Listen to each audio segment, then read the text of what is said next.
एक अंधेरे कमरे में एक बंधी हुई महिला बच्चे को जन्म देते हुए चीख रही है। कई मिनटों के दर्द के बाद एक विकृत बच्चा पैदा होता है। बच्चे को देखने के बाद एक रहस्यमयी आदमी मां को मार देता है। ये सब 2 साल पहले शुरू हुआ था, जब रेगिस्तान से यात्रा कर रहा एक परिवार गलती से सेक्टर 16 नामक एक सैन्य क्षेत्र में पहुंच गया था। अगले दिन परिवार का आधा हिस्सा मर चुका था। अगले हफ्तों के दौरान अमेरिकी सेना ने लापता लोगों की तलाश के लिए एक टीम भेजी। वर्तमान में सैन्य नेताओं ने क्षेत्र में इलेक्ट्रॉनिक निगरानी स्थापित करने के लिए एक टीम को आदेश दिया है, लेकिन इसके कारण गोपनीय है। कनेक्शन का परीक्षण करने के लिए तकनीशियन हान ने एक पुरानी खदान में कुछ डमी गुड़िया स्थापित की हैं, जिसका उपयोग गुप्त बैठक कक्ष के रूप में किया जा सकता है। डॉक्टर विल्सन कंट्रोल रूम से चीजों पर नजर रखते हैं, जिसमें एक हीट सेंसर है। विल्सन हान को बताता है कि कुछ कनेक्शन काम नहीं कर रहे हैं। इससे पहले कि वो स्कैनर पर कुछ अजीब नोटिस करता है, इससे पहले कि वो इसका विश्लेषण कर पाता, स्क्रीन बंद हो जाती है। हान पावर बॉक्स की जांच करने जाता है और देखता है कि तार जल गए हैं, इसलिए वो मान लेता है कि चूहों ने ऐसा किया है। इस बीच डॉक्टर फोस्टर एक पहाड़ी की चोटी पर अपना उपकरण स्थापित कर रहे हैं। वो विल्सन को रेडियो पर कॉल करने की कोशिश करता है, लेकिन वो जवाब नहीं देता है। फिर वो हान से संपर्क करने की कोशिश करता है, लेकिन वो अपनी सारी आंतों के साथ खदान में मरा पड़ा है। जब फोस्टर मुड़ता है तो वो एक उत्परिवर्तित आदमी को सांप खाते हुए देखकर चौंक जाता है। फोस्टर संवाद करने की कोशिश करता है, लेकिन उत्परिवर्ती को उसके बैग की जिप से अधिक मजा आता है। अचानक आदमी एक अजीब शब्द कहने लगता है। फोस्टर को ये समझने में कुछ सेकंड लगते हैं कि वो भाग जाओ कह रहा है, और तब तक बहुत देर हो चुकी होती है। कोई उसे पीछे से हमला करके मार देता है। कर्नल रीडिंग चीख सुनकर फोस्टर को उसका नाम पुकारते हुए खोजने जाता है। अचानक एक उत्परिवर्ती उसके पीछे प्रकट होता है और उसे एक रॉड से वार करता है और फिर उसे पहाड़ी से नीचे फेंक देता है। इस बीच सैनिकों का एक समूह एक खतरनाक युद्ध क्षेत्र में भारी गोलीबारी का सामना कर रहा है। स्पिटर गलती से अपना हेलमेट खो देता है और अपने साथियों की चेतावनी को नजरअंदाज करते हुए उसे वापस लेने जाता है। उसके पास एक बारूदी सुरंग फटती है और उसे हवा में उछाल देती है। एक दुश्मन उन्हें और उनकी मां को गाली देने लगता है, इसलिए क्रैंक छिपकर उसका पीछा करने लगता है। उसके साथी सोचते हैं कि वो पागल है, लेकिन उनके पास उसका पीछा करने के अलावा कोई विकल्प नहीं है। वे एक दरवाजे से कुछ ग्रेनेड फेंकते हैं और विस्फोट उन्हें नीचे गिरा देता है। एक बच्चा गुड़िया उनके बगल में गिर जाती है और एक मां अपने बच्चे के लिए रोती हुई प्रकट होती है। नेपोलियन उससे माफी मांगने की कोशिश करता है, तभी महिला अपने कपड़ों के नीचे ढेर सारे ग्रेनेड दिखाती है। वो विस्फोट का प्रतिनिधित्व करने के लिए कबूम कहती है, जिससे पता चलता है कि ये सिर्फ एक प्रशिक्षण अभ्यास है और वे असली युद्ध में नहीं है। उसके बाद सार्जेंट जेफरी पूरी टीम को मूर्खों की तरह व्यवहार करने के लिए डांटता है।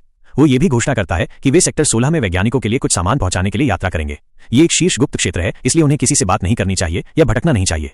जब वे सेक्टर 16 पहुंचते हैं तो टीम को याद आता है कि सेना वहां परमाणु हथियारों का परीक्षण करती थी और वे चिंता करते हैं कि ये रेडियोधर्मी भूमि हो सकती है। हालांकि जेफरी कहता है कि उनके उच्च अधिकारियों ने उसे आश्वासन दिया था कि ऐसा नहीं था।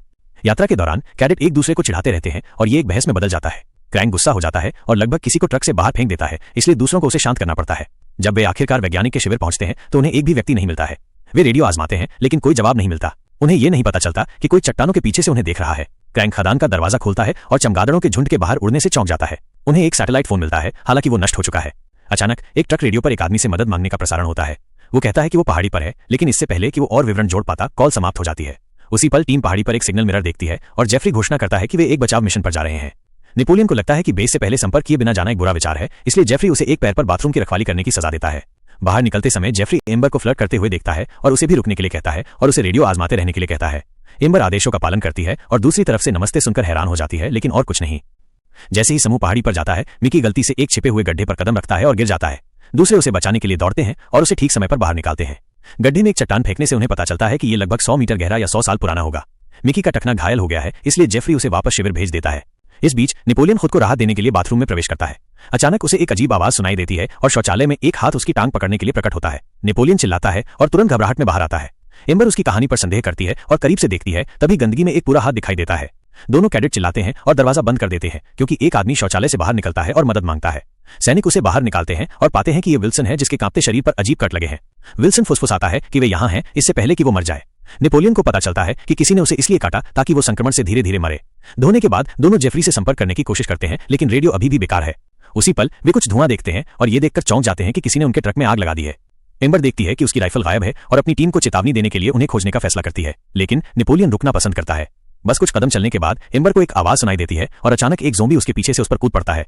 वो खुद का बचाव करने की कोशिश करती है, लेकिन उत्परिवर्ती बहुत मजबूत है और उसे नीचे फेंक देता है। फिर एम्बर उसे एक चट्टान से मारती है, तभी उत्परिवर्ती एक ब्लेड से पलटवार करता है। जैसे ही एम्बर वार से बचती है, एक गोली उत्परिवर्ती को लगती है। ये मिकी से आती है, जो चट्टानों में छिपा है। उत्परिवर्ती खदान के गड्ढों में से एक में कूदकर भाग जाता है। एक अलग गड्ढे से एक हाथ निकलता है और मिकी के टखने को पकड़ लेता है, जिससे वो गिर जाता है। एम्बर उसकी बाहें पकड़ने की कोशिश करती है, लेकिन रहस्यमयी हाथ बहुत जोर से खींच रहा है।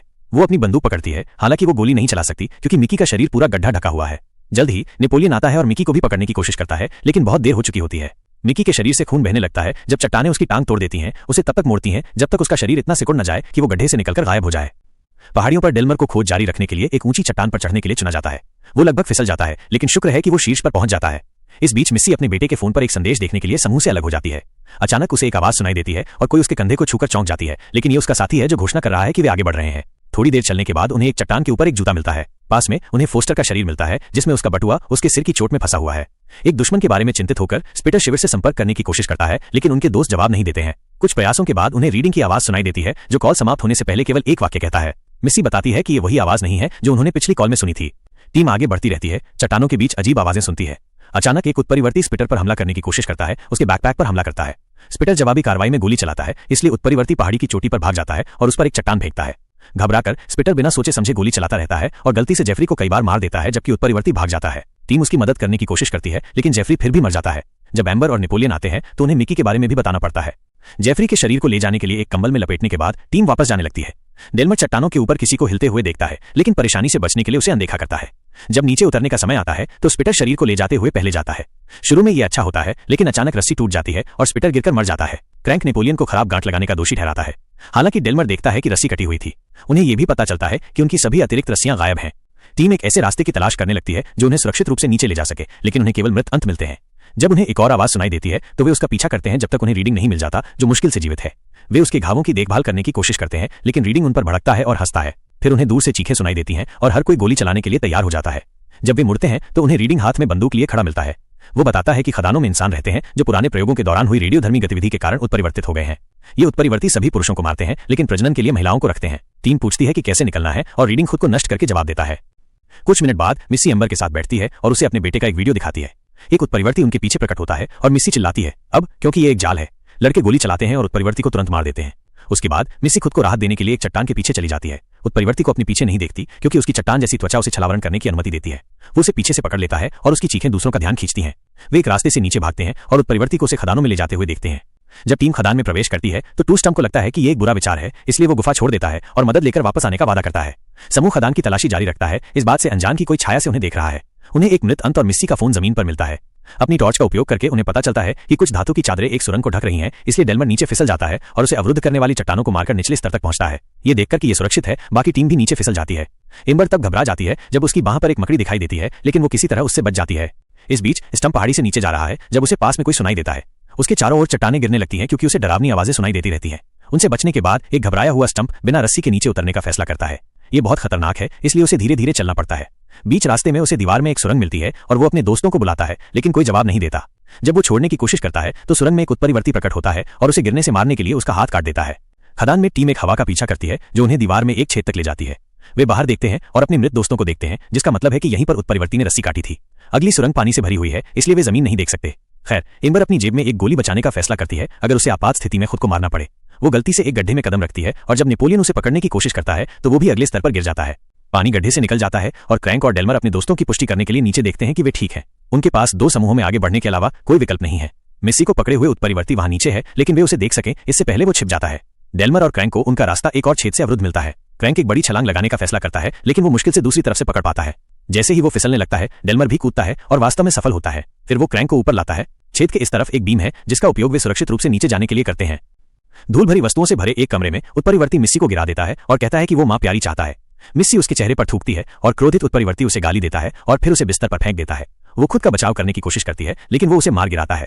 वो उसके खून का स्वाद लेता है और उसे मीठा कहता है और फिर अपनी जीभ उसके मुंह में डालता है। मिस्सी जीभ का एक टुकड़ा काट देती है और उत्परिवर्ती को कमर में लात मारती है। फिर वो भागने की कोशिश करती है। दुर्भाग्य से दरवाजे पर एक बड़ा उत्परिवर्ती प्रकट होता है और उसे मार गिराता है। पहला जीव माफी मांगता है और उसे पापा कहता है, इससे पहले कि नया उत्परिवर्ती उसे भी मारता है, इसलिए वो भाग जाता है। आगे बड़ा उत्परिवर्ती घोषणा करता है कि वो एक बच्चा चाहता है और मिस्सी का फायदा उठाने की कोशिश करता है। चीख सुनकर डेल्मर और क्रैंक मिस्सी का नाम पुकारते हुए सही रास्ता खोजने की कोशिश करते हैं। बड़ा उत्परिवर्ती गरजता है और दरवाजा बंद कर देता है और फिर मिस्सी के पास वापस जाकर उस पर हिंसक अत्याचार करता है। इस बीच नेपोलियन और एम्बर को स्टम्प का हेडबैंड मिलता है और उसका हाथ अचानक उनके पास गिर जाता है। एक उत्परिवर्ती चारों ओर दुबका हुआ है और नेपोलियन गोली चलाता है, लेकिन वो एक भी गोली नहीं मार पाता और उसकी गोलियां खत्म हो जाती हैं। फिर उत्परिवर्ती हमला करने की कोशिश करता है, इसलिए एम्बर उसकी एक आंख फोड़ने के लिए उसका सिर पकड़ लेती है। वो बदले में उसे गला घोटने की कोशिश करता है। हालांकि नेपोलियन एक चट्टान का उपयोग करके उत्परिवर्ती का सिर तोड़ता है जब तक वो मर नहीं जाता। उसी पल सुरंग में एक अंधा प्राणी प्रकट होता है, इसलिए दोनों धीरे धीरे पीछे हटते हैं और भागने की कोशिश करते हैं। जैसे ही उत्परिवर्ती उनकी गंध का पीछा करने की कोशिश करता है, एम्बर और नेपोलियन एक हैच से गिर जाते हैं। उनके आश्चर्य के लिए एक दोस्ताना उत्परिवर्ती उसे बंद कर देता है और उन्हें बताता है कि वे सुरक्षित हैं। जल्द ही क्रैंक और डेल्मर उसी सुरंग तक पहुंचते हैं और उनकी आवाजों के कारण अंधा उत्परिवर्ती गोली चलाता है। डेल्मर घायल हो जाता है, लेकिन क्रैंक तेजी से काम करता है और जवाबी गोली चलाता है जब तक वो अंधे उत्परिवर्ती को गिरा नहीं देता। हालांकि अब दोनों सैनिकों के पास गोला बारूद खत्म हो गया है। नेपोलियन हैच खोलता है और अपने दोस्तों को अंदर लाता है। उत्परिवर्ती उनसे उसका पीछा करने के लिए कहता है और एक छिपे हुए मार्ग को पार करने के बाद समूह शरीर से भरे एक कमरे में और पीड़ितों के सामान के पास पहुंचता है। शरीर के अंग मेजों और हुकों पर या फ्रिज और मांस की चक्की के अंदर लटके हुए हैं। एम्बर चिल्लाती है जब उसे मिकी का शरीर मिलता है। उसी पल डेल्मर ढह जाता है और अपने दोस्त की बाहों में मर जाता है। समूह डेल्मर के शरीर को घसीटते हुए आगे बढ़ता रहता है। उत्परिवर्ती उन्हें प्रवेश द्वार तक ले जाता है, लेकिन दुख की बात है कि दरवाजा अटक गया है। एम्बर मिस्सी के लिए वापस जाना चाहती है, लेकिन क्रैंक को लगता है कि वो पहले ही मर चुकी है। फिर उसे एक लकड़ी के दरवाजे के पीछे डायनामाइट दिखाई देता है और वो तख्तियों को फाड़ने लगता है। उत्परिवर्ती कहता है कि उन्हें कुछ भी नहीं छूना चाहिए और भाग जाता है। जब एम्बर वैसे भी मिस्सी की तलाश करने का फैसला करती है तो नेपोलियन उसका पीछा करता है। अंततः क्रैंक दूसरे कमरे में प्रवेश करता है और एक डायनामाइट बॉक्स पकड़ता है। हालांकि जब वो उसे बाहर लाता है तो वो गलती से एक तार खींचता है, जिससे विस्फोटक फट जाते हैं। विस्फोट इतना बड़ा होता है कि नेपोलियन और एम्बर पर मलबा गिर जाता है, जो अपने दोस्त की जांच करने के लिए वापस आते हैं और उसे मरा हुआ पाते हैं। उसी समय बड़ा उत्परिवर्ती मिस्सी को बिस्तर से बांध रहा है और उसकी चीखें खदानों में गूंजती हैं। शोर का पीछा करते हुए नेपोलियन और एम्बर एक विस्फोट से खुली एक नई सुरंग से गुजरते हैं और सेना का बैठक कक्ष पाते हैं। जब नेपोलियन मेज के पास पहुंचता है तो एक डमी के रूप में कपड़े पहने हुए एक उत्परिवर्ती उसे आश्चर्यचकित कर देता है। कुछ लात मारने के बाद वो एम्बर पर कूदता है, इसलिए नेपोलियन उसे अपनी चाकू से 2 बार काटता है। इसके बाद एम्बर उसे अपनी बंदूक से मारती है जब तक वो मर नहीं जाता। दोनों आगे बढ़ते रहते हैं और कुछ लकड़ी के तख्तों के माध्यम से वे बड़े उत्परिवर्ती को मिस्सी के साथ देखते हैं। एम्बर मिस्सी का फोन दूसरे कमरे में रखती है और उसमें एक वीडियो चलाती है, इसलिए उत्परिवर्ती जांच करने के लिए बाहर चला जाता है। सैनिक अंदर घुसते हैं और मिस्सी को खोलते हैं, लेकिन इससे पहले कि वे निकल सके उत्परिवर्ती लकड़ी को तोड़कर वापस आ जाता है। वो नेपोलियन को नीचे गिराता है और फिर मिस्सी को पकड़कर उसे जमीन पर पटकने लगता है। एम्बर को अपनी अतिरिक्त गोली याद आती है और वो उत्परिवर्ती के सिर में गोली मारती है, लेकिन इससे केवल थोड़ा सा दिमाग ही निकलता है। उत्परिवर्ती नेपोलियन को फिर से फेंक देता है और एम्बर को गला घोटने के लिए पकड़ लेता है। नेपोलियन एक धातु की रॉड पकड़ता है और उसे पकड़ने के लिए उसे वार करता है, जबकि एम्बर अपनी उंगलियों को दिमाग के घाव में डालती है। जब तक वो ढह नहीं जाता तब तक उसे कुचलती रहती है। उसके बाद एक क्रोधित मिस्सी शरीर को लात मारती रहती है और वो जाकर उसके टखने को पकड़ लेता है, जिससे वो गिर जाती है। वो एक चाकू के लिए पहुंचता है, लेकिन नेपोलियन को एक कुल्हाड़ी मिलती है और वो उसे रोकने से पहले एम्बर को अपने दोस्त को छुड़ाने में मदद करता है। मिस्सी एक हथौड़ा लेती है और उत्परिवर्ती को कमर में कुछ बार मारती है। उसके बाद नेपोलियन अपनी बंदूक उत्परिवर्ती के मुंह में डालता है, अंततः उसे मार देता है। अब तीनों आखिरकार जा सकते हैं। सैनिकों के गायब होने का उनके परिवारों को कभी नहीं बताया जाता है और उन्हें आधिकारिक तौर पर बिना छुट्टी के अनुपस्थित के रूप में सूचीबद्ध किया जाता है।